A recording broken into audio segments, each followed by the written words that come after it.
Welcome to Tiny Shop Talk. So to start out, I would like you all to get your phones out. A lot of you are merchants, some of you are partners. I want you to go into your site or your favorite e-commerce site, and what we're going to do is we're going to have a quick upsell speed audit.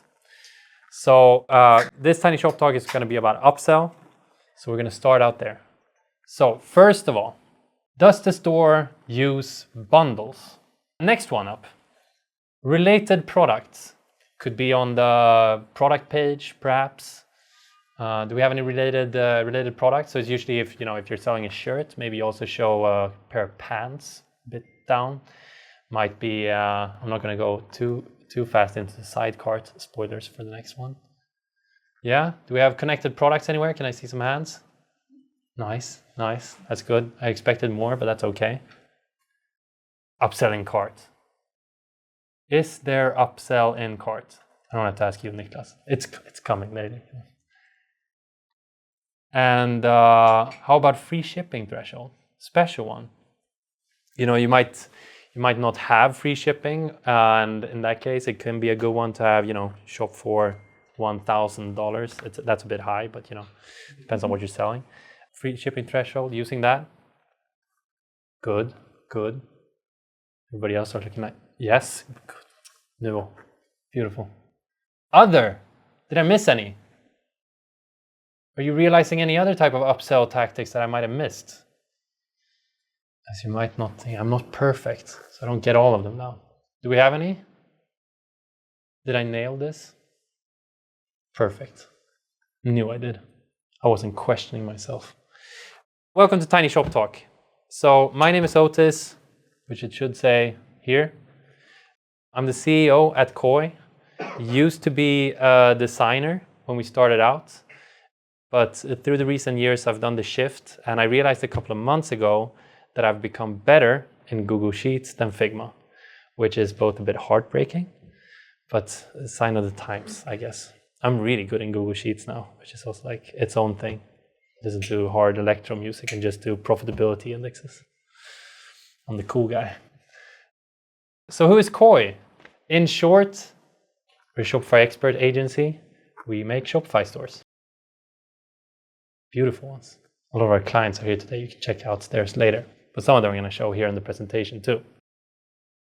And so you don't know we're bullshitting. Here are a couple of our clients.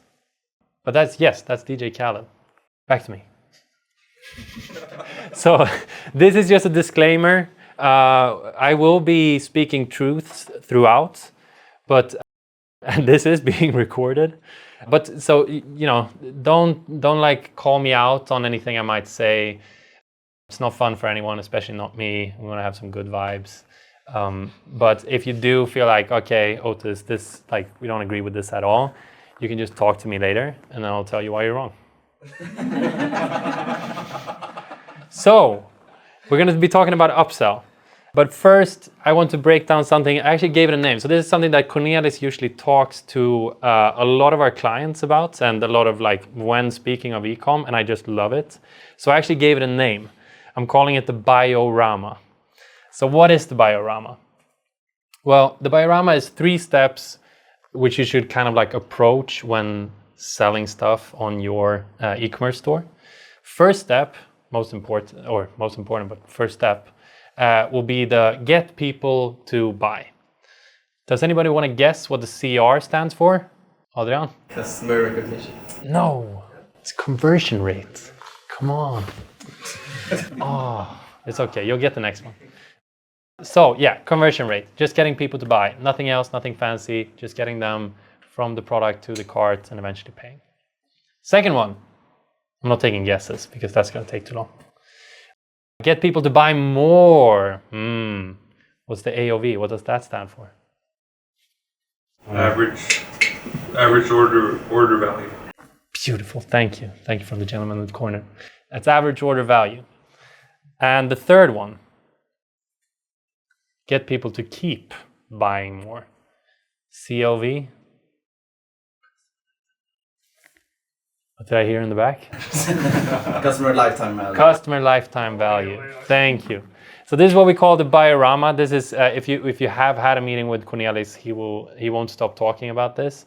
But I love it because it's super simple and it's a nice way to approach. You do it step by step and you make sure you have all three, if you can. This one, I guess, can be sometimes a bit of a luxury. Also, it's a lot dependent on you having some kind of subscription-ish model in your business model. Cool. But we're going to be focusing on this one today, the average order value, because we're going to be talking about what? You guessed it, upsell. Hey. So what's upsell? A lot of you know it. You're in the industry. Like it's you might say, it's a no-brainer. But I'm going to go through it anyways. So yeah, it's increasing the average order value, pretty much. And it says there, if you didn't get what you said. So why does it matter? Why does upsell matter? Well, first of all, it's easier and cheaper to, I have to read here, to increase revenue from existing customers than to acquire new ones. Straightforward. Secondly, just a 10% increase in average order value can lead to 30% more profit depending on your margins. See, now I'm starting to sound smart. I'm not just saying stuff. So, how though? Like, how does that actually work? Well, if, let's say, I'm just going to turn this one a bit so I can see. So, if you have a shirt which is 100 euros for some reason, I think I used dollars, but that's fine. 100 euros, it takes 60 euros to make, 20 euros to ship, which means you have a 20 euro profit. Straightforward. But let's say somebody also buys a pair of socks. Now, you have much better margins on those socks, which means you only pay 2 euros to actually make them. And then since you paid for most of the shipping already with the shirt, maybe there's a bit of an extra cost. So let's say it costs 1 euro to ship them. That means you have a 7 euro profit on those socks. Still with me? Great. This, of course, means that the order total went from 100 to 110, which is a 10% increase in revenue, but the profit went from 20 to 27. So that's a 35% increase in profit. It's great to do all this like brain gymnastics at the end of a Thursday. Like, could have done it worse, could have been a Friday. So, you're welcome. And then you're saying once again, like, but this is a no-brainer. Of course, everybody knows this about Upsell. Of course, everybody does this with Upsell and have these strategies. Yeah, sure. But we also see a lot of stores, we see a lot of merchants who are not doing this. And they're not focusing on Upsell. They're just focusing maybe on the conversion rate, or not even that. They're just like looking at the actual sales numbers. So, to show that like we know what we're talking about in this presentation, the client examples that I'm going to be showing you, there's an average of those clients who've had an increase in average order value of 14.8% comparing April 2024 with April 2025. So we've seen an increase, even though you might call these hard economic times. Now, with that said, so these are clients that we maybe worked with for a long time, but in some cases where we've done perhaps a totally new kind of launch where we've done a full redesign and really like got our hands in and dirty, such as Printworks, we've seen a 25% increase in average order value comparing April 2024 with April 2025. So how can you do it? That's why we're here. Now we've gone through the basics. Let's start. Product bundles, something I mentioned in the beginning. So combine complementary items at a small discount. Different ways to do this. So you'll have the classic ones, which I hope you can see this. So we have such cases as Maria Nila, sensitive scalp set. You have a combination of products. You'll have, I think, Water and Wines. They do puzzles, wine puzzles and alcohol puzzles. They have, of course, they have bestsellers, but they will also bunch them in like Mediterranean wine regions, and they will have a bundle then of France, Spain, and Italy. And then you have like the big brain ones, which is you only have one single product. What do? You bunch 5 together and you call it family pack. Great, see? Even if you only have one product. I don't know how that would work with maybe Bust, like do like 5 saunas and then have like family pack. But we can work with it. Yeah, thank you. And then you have the really smart ones, or smart ones, but really complex ones. So then we worked with Masmaya, who I don't want to say the wrong word. It's tiling. Is tiling the correct answer? I have no one. Where's Adrian when I need him? What we did for them is to create a calculator. So you will choose on the product page, like, okay, so you'll select the color, you'll select the area for it, and then you'll calculate the product by writing like, okay, how big of a floor or something are you actually doing? But what it then does when it calculates, it doesn't just say like, yeah, okay, here are the tiles that you'll need, but will actually, as you'll see here as well, they'll throw in all the extra materials that you're gonna need to actually tile the floor. So all of a sudden it is a bundle, but we use a calculator to make them like, yeah, you're gonna need all this material, instead of them having to do like, okay, but how much, I don't know, like sticky stuff am I gonna need to actually do it? Cool, big brain stuff. That's product bundles. Any questions? Super. Oh, I have a question. oh God, no. Again.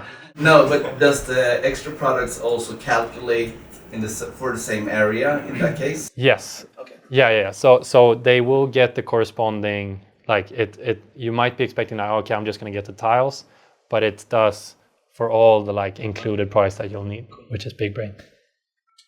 We're very proud of that one. Recommended products. Next up, cross-sell based on product type. Seems pretty straightforward. Yeah, so Nordiska tunnan. This is actually, some of this that we'll show hasn't been actually gone live yet. It's like this example is from the design in Figma. But yeah, in this case, what they do is pretty much like have the extra hybrid function as a kind of connected product, straightforward. They do like, we'll call it hot tubs for now. That's close enough. Hot barrel. Bath barrel. Yeah, no, hot tubs better.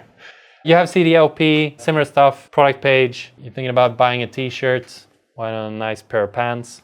Might be the most common one. You'll have reload, where we did a really nice thing. So usually you'll be used to having, you go into a product page and then you like scroll down, and it might come because they're like, oh, okay, they're not buying. Let's throw in the connected products down below, or like other recommended products, so that we don't lose the customer. But what we did with reload is that since the models will usually be wearing, like they'll be wearing a whole set, like they'll be wearing the pants and the top. What we did was to put the recommended products within the image carousel, big brain, so that when you're scanning through the images and you're checking through, then you can actually click, as you can see here, and just add the top as well to cart. Super neat feature there too. And then you'll have, so similarly to, I guess, clothes, but in this case for Arke, if you go into a carbonator, you might want some, I don't know, like flavor stuff. Might want some extra small bottles, not just the big ones. That's recommended products. Any questions? Oh, I love questions. We didn't do Do you that. normally use Shopify Search and Discovery for this, or do you use other external apps or build it yourself? That's a great question. So sometimes we build it ourselves. We do use Search and Discovery a lot, and do we Cornelis? Do we use any third-party apps as well? Yeah. It will, like, I think we might have used some, but that will be like on the client's request. But Search and Discovery in general, or works really well. Does the pict do? Not yet. Nice. Sidecar upsells. So it's actually one of the highest converting areas. You might be thinking, oh, it should be the product page. Yes, product page is also high converting because it's the product page. But doing actual upsells in sidecart, if you're not doing it, what are you doing? Keep it clean, don't overload, prioritize most relevant add-ons. Like, it's good to have, this is kind of goes into connected recommended products. But we'll show some really cool ones. So you'll have the classic one, which we did for Hexan. Something we did there as well. I'll talk about that later. But it's also, they have like a free shipping threshold, but don't look at that one just yet. But they'll have, so if you add a cleaning kit, it's usually going to recommend maybe like add a brush, add something like that, so that you do check out with more. Average order value, people. Then we have one which we're really proud of, and we have one of ours here today. And I just talked to Alex, which I'll start with saying how it actually works. So if you add a print, okay, is there a corresponding frame in here as well, or is there just a print? If there's no frame, it will actually then ask you, okay, do you wanna add a frame? You add that frame, it will also see like, okay, what size is the print? So you don't have to like, okay, what size did I have, etc. And then once you've added a frame, there's a little checkbox asking, would you like us to frame it for you? And this product didn't exist before we did the full rebuild. And Alex just told me it's the second most sold product that they have. And it didn't exist before creating this feature, which I think is amazing. So that's cool stuff. That's business. And then you have the classic ones, similar here, just doing the kind of cloud thing. So for reload, similar stuff, but also having a quick add. So in some cases, you'll have that you just add it to cart. Let's say it's I don't want to say a pair of socks because they can have different sizes. But in this case, having like, okay, so you want to add a pair of tights. What you don't want is people to leave your side cart. You don't want them to go into the product page. So what we do there is that we have, quick add to cart in this case, so you can choose the color and size right away.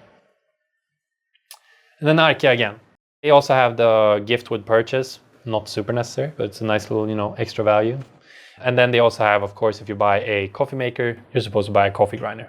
Straightforward. Free shipping thresholds. So encourage higher spend to unlock free shipping. Test different thresholds based on your average order size. You can just have samples if that's the case. You'll see there's like little meters. These are all pretty much the same, so I'll just show all straight away. With Hexan even, so they added an extra thing, which was not just free shipping, but we created a feature for them, subscription team, which was to add a minimum order value. So they actually have, to actually be profitable, it has to be a certain value on the order for them to like ship it. We added that for them, so you can't actually buy it because it's if you're shipping, I don't know if there's anybody here, and I know Cosmet doing like liquids-ish can get really hard. They have like big cleaning detergent stuff, so it's big liquid containers. Costs a lot to do logistic-wise. That's free shipping thresholds. So let's bring it back. Average order value. So increase in total revenue, so 10% increase in revenue might mean, depending on your margins, 35% increase in profitability. I've talked about product bundles. I've talked about recommended products.